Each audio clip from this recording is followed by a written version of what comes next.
eu possa apreciar a minha relatoria e, se for o caso, fazer as modificações. Item 9, projeto de lei número 4.615/16, do senhor Dr. Jorge Silva, atendendo a pedido também do relator, deputado Tenente Lúcio, estamos tirando de pauta o item 9 aqui da pauta da sessão de hoje dessa comissão.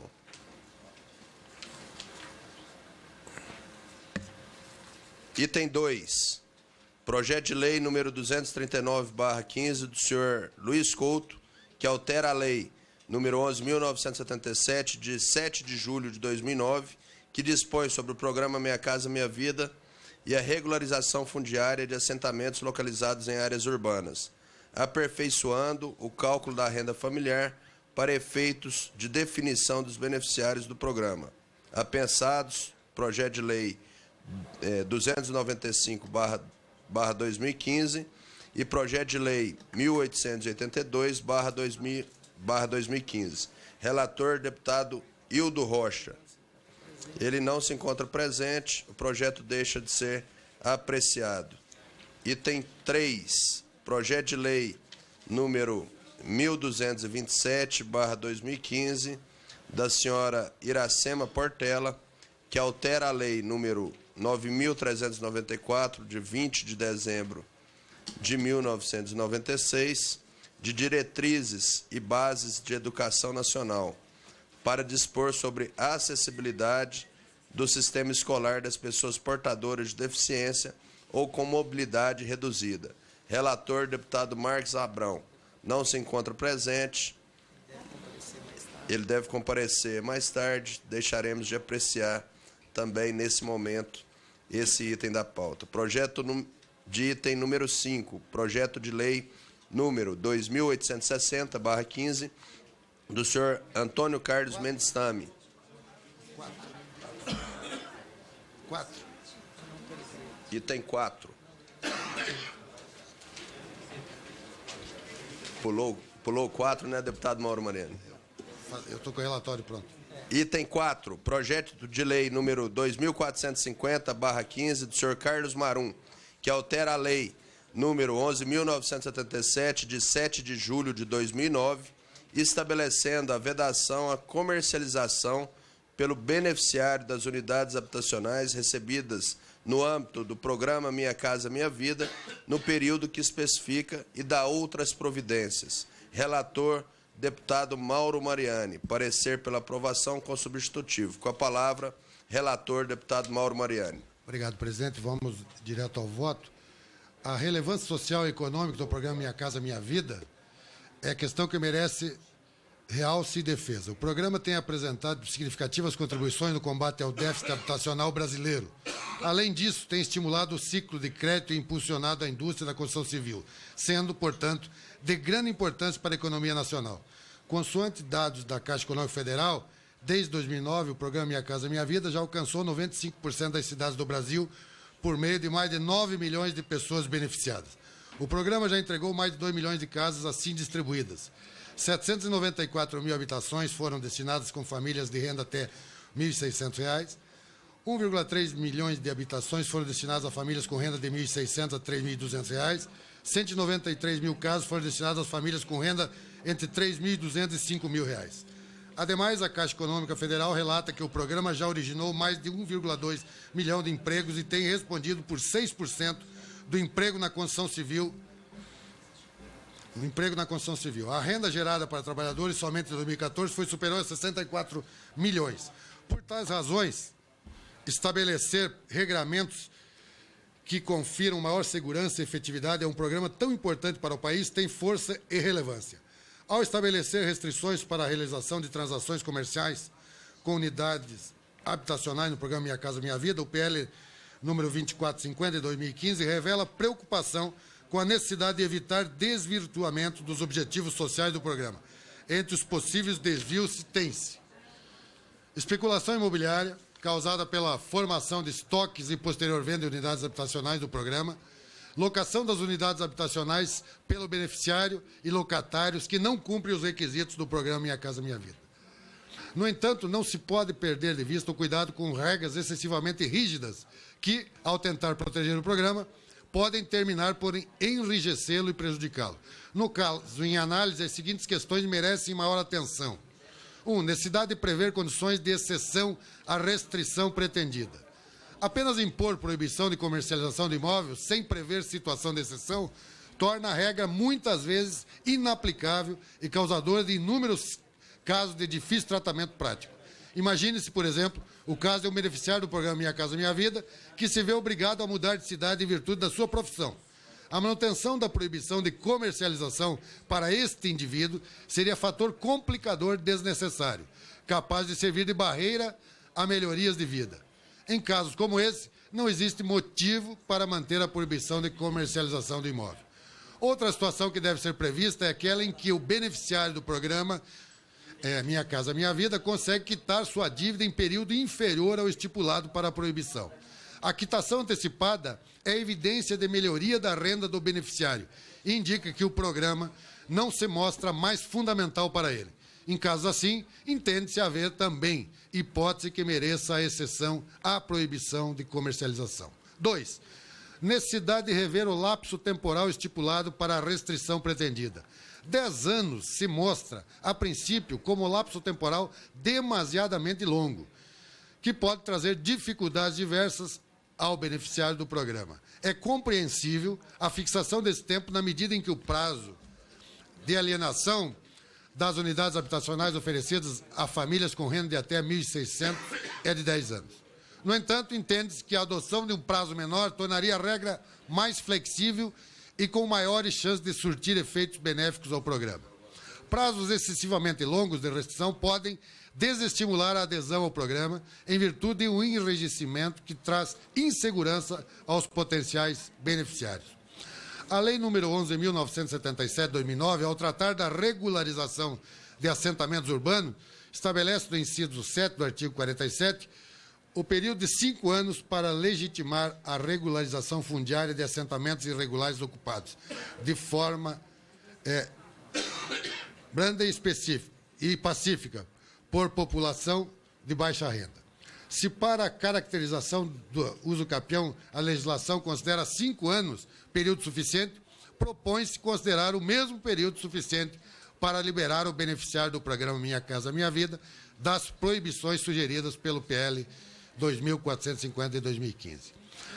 3. A necessidade de expandir a restrição para as demais faixas de renda atendidas pelo programa. Como já ressaltado, entende-se meritória a iniciativa do PL 2450/2015 de estabelecer regras que confiram maior efetividade ao programa e evitem o desvirtuamento dos seus objetivos. No entanto, entende-se que tais regras ganhariam maior efetividade se fossem direcionadas a todos os beneficiários do programa Minha Casa Minha Vida e não apenas aqueles de faixa de renda mais baixa. Da forma prevista, apenas esses beneficiários já menos privilegiados em virtude da baixa renda, sofreriam restrições adicionais no âmbito do programa. 4. A necessidade de rever a preferência prevista pelo PL número 2450/2015 na aquisição de imóveis retomados pelo poder público. O PL 2450/2015 prevê que na aquisição de imóveis retomados pelo poder público, o cessionário ou locador terão preferência de aquisição. Quanto a isso, entende-se haver equívoco que merece ser corrigido. Se o PL condena a cessão, venda ou aluguel de imóvel inserido no programa Minha Casa Minha Vida, considera, por decorrência lógica, condenável a conduta de todas as partes que compactuam e participam desses contratos. Dessa forma, não se coaduna com as regras e princípios do ordenamento jurídico pátrio, regras que favoreçam indivíduos em virtude da sua própria conduta reprovável. Esse é, inclusive, um princípio de direito, segundo o qual ninguém pode se beneficiar de sua própria torpeza. Diante das 3 observações realizadas, entende-se que a matéria deva ser aprovada na forma de um substitutivo que abarque todas essas questões. E assim, em vista dos argumentos anteriores, somos pela aprovação do PL 2450/2015 na forma do substitutivo em anexo. Esse é o relatório. Em discussão, o parecer do relator. Com a palavra, deputado Toninho Vancher. Senhor presidente, Carlos Maron, deputado, futuro governador de Santa Catarina, eu sempre olho com dúvida quando você não dá o direito daquele que compra o imóvel ser proprietário dele. Porque nós começamos a interferir na vida econômica desse cidadão que já tem dificuldades. Muita gente pensa que é uma indústria de pessoas que compram para depois vender, mas não é verdade.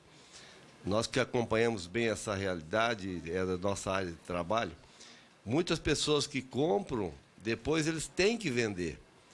E eles compraram. Se eles compraram, eles são proprietários. Você impedir eles que eles comercializem alguma coisa que eles compraram de forma honesta, séria, adequada a um programa que o governo implantou, tirar o direito deles de ser proprietário, e isso normalmente acaba não funcionando, nós sabemos disso. A única solução que poderíamos ter seria, então, não vender.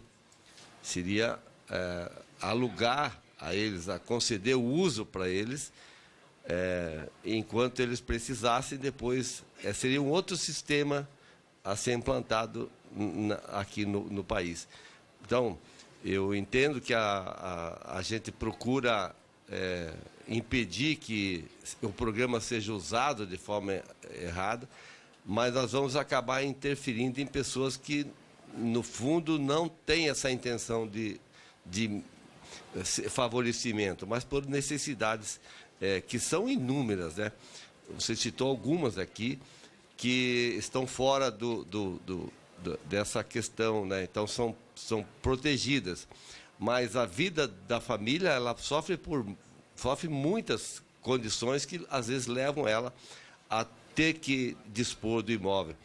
Então, eu concordo que nós temos que cuidar do programa, um programa muito importante, mas restringir o direito do cidadão é algo que eu me preocupa um pouco. Eu sei da intenção, o nobre deputado, inclusive, falou disso, né, de muitas questões que poderão ser excepcionais, né? Mas quando existem questões excepcionais, nós nunca vamos saber quantas excepcionalidades existem numa relação de alguém que comprou imóvel que acaba tendo que vender, não por vontade, mas por obrigação. E nós sabemos que, se ele comprou, é direito dele, ele pode fazer o que ele quer com aquilo. Então, eu aprecio o relatório, mas eu discordo nessa questão, porque eu sei que isso vai trazer mais dificuldade para o programa, né? E se alguém comprou esse imóvel dele, alguém foi favorecido também pela construção. Então, a minha opinião, o mercado tem que ser livre e sem essas restrições que, no meu entender, não trarão benefício ao programa. Com a palavra, deputado Mauro Mariani. Na verdade, o substitutivo visa justamente corrigir algumas imperfeições, na nossa opinião, e abrandando um pouco a extensão do projeto sugerido pelo nobre colega nosso aqui dessa comissão, Carlos Marum, que é um profundo conhecedor do tema habitacional no país. Então, o projeto original era muito mais duro, inclusive, nesse quesito. Eu concordo com o raciocínio do deputado Toninho, mas, por outro lado, também, nós temos que, de alguma forma, restringir, não permitir que um programa com cunho social muito forte para atender as populações, especialmente de baixa renda, se torne alvo aí da especulação imobiliária. Então, eu penso que o projeto do nobre colega Marum vem muito duro nessa direção. O substitutivo tenta criar algumas excepcionalidades, justamente para proteger isso que o deputado Toninho traz aqui nesta discussão. Então, defendo que seja aprovado esse relatório, e que mais adiante possa se aprofundar um pouco mais essa discussão em outros momentos. Só fazendo uma réplica, eu concordo que nós temos que fazer. Eu acho que o sistema, se nós quisermos fazer com que realmente ele... então, nós não devemos vender a ele.